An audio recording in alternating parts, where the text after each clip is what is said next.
IPL மேட்சில் Chennai அணி தொடர் தோல்விக்கு பிறகு மீண்டும் ஒரு வெற்றியை பதிவு செய்திருக்கிறது. அந்த வெற்றி அவ்வளோ சுலபமான வெற்றியாக கருதவில்லை. ரொம்ப கஷ்டப்பட்டு வேதனைப்பட்டு தான் இந்த வெற்றியை பதிவு செய்திருக்கிறது. அதுவும் முக்கியமாக டோனியின் அதிரடியால் தான் இந்த வெற்றி முக்கியமாக சென்னைக்கு பதிவானது. இந்த வெற்றிக்கு பிறகு நமக்கு என்ன பேச போகிறோம்? இப்போது இருக்கிற சென்னை டீமை நமக்கு பார்க்கவே இயலாத அளவுக்கு சென்னை டீம் இருந்து கொண்டே இருக்கிறது. அதனால்தான் தொடர் தோல்வியாக அமைந்து கொண்டிருந்தது. முதலில் இறங்கியவுடன் ஃபர்ஸ்ட்ல மும்பை கூட வெற்றி பெற்ற சென்னை அணி தொடர் தோல்விகளால் அப்படியே துவண்டு போய்விட்டது. சென்னை அணியில் பிளேயர்கள் ஒருவரும் ஃபார்மில் இல்லை. அவர்கள் வீணடித்துக் கொண்டிருக்கிறார்கள். அவர்களுக்கு விளையாடுவதற்கான சுலபமான நேரங்கள் கிடைப்பதில்லை என்று தெரியவில்லை. ஆனால் அவருடைய விளையாட்டுகள் அத்தனையும் மோசமாக இருக்கிறது. எல்லா சீசனை விடையும் இந்த சீசன் சென்னை அணிக்கு கடும் துயரமான ஒரு சீசனாக அமைந்ததுதான் உண்மை. இந்த வெற்றிக்கு பிறகு நமக்கு எதற்காக பேசுகிறோம் என்றால், இந்த வெற்றியும் அவருக்கு சுலபமாக கிடைக்கவில்லை. கஷ்டப்பட்டுதான் இந்த வெற்றியும் கிடைத்தது. அதுவும் டோனியின் அதிரடியால் தான் இந்த வெற்றி கிடைத்திருக்கிறது. இந்த வீடியோ பற்றி நமக்கு பேச போறோம். வாங்க வீடியோக்குள்ள போலாம்.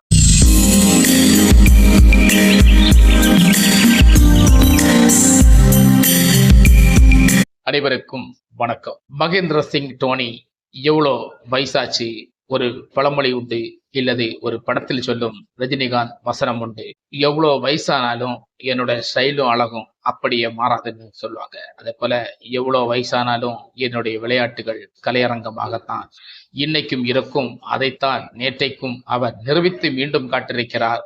மேட்ச் வின்னர் என்றால் அது சும்மா இல்ல.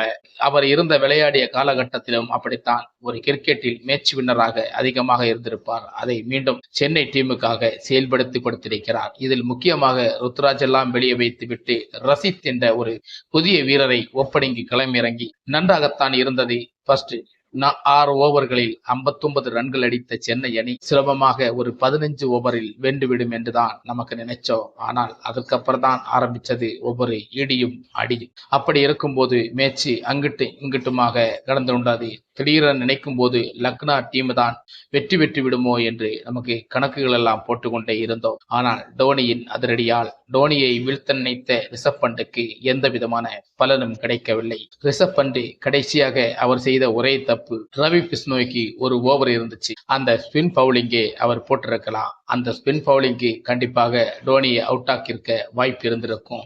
அந்த வாய்ப்பை ரிஷப் பந்து தொலைச்சான்னு தான் சொல்ல முடியும். ஆனா ஸ்பின்னை அவர் உள்ள கொண்டு வராததுக்கு இன்னொரு காரணம் இருக்கு. அங்க சிக்ஸர் துபை நின்று கொண்டிருந்தாரு. அவரு ஸ்பின்னை போட்டா அவர் சிக்ஸை தூக்கி விட்டு மேட்சை நேரமே முடிச்சு விடுவார் என்ற ஒரு பயம்தான். அதனால்தான் ஸ்பின்னை ரிஷப் பந்து உள்ள கொண்டு வரையில.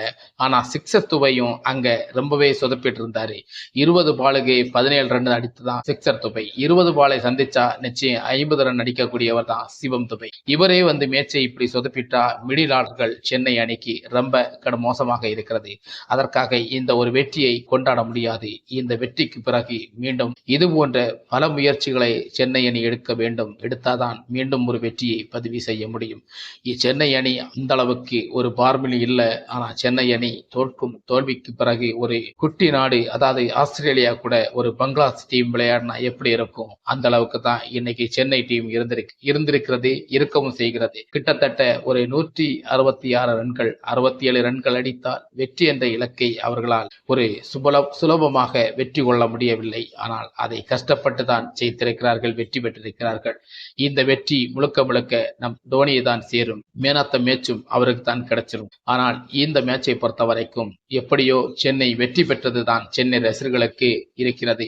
ஆனால் இந்த வெற்றியோட சென்னை அணி கடைசி இடத்துல தான் இருக்கிறது. ஏன்னா ரன் ரேட் 1- இருக்கிறதுனால அவருக்கு இந்த சென்னை அணிக்கு ரன் ரேட் ரொம்ப குறைவாக இருக்கிறது. மீண்டும் தொடர்ந்து வெற்றி பெற்றாதான் சென்னை அணி முன்னேற முடியும். நல்ல ஒரு வெற்றியையும் அடைய வேண்டும். ரன் ரேட் அடிப்படையான வெற்றிகளும் கொடுக்க வேண்டும். ஆனால் ஒரே சம்பவம் சென்னை டீமுக்கு நடந்திருக்கிறது.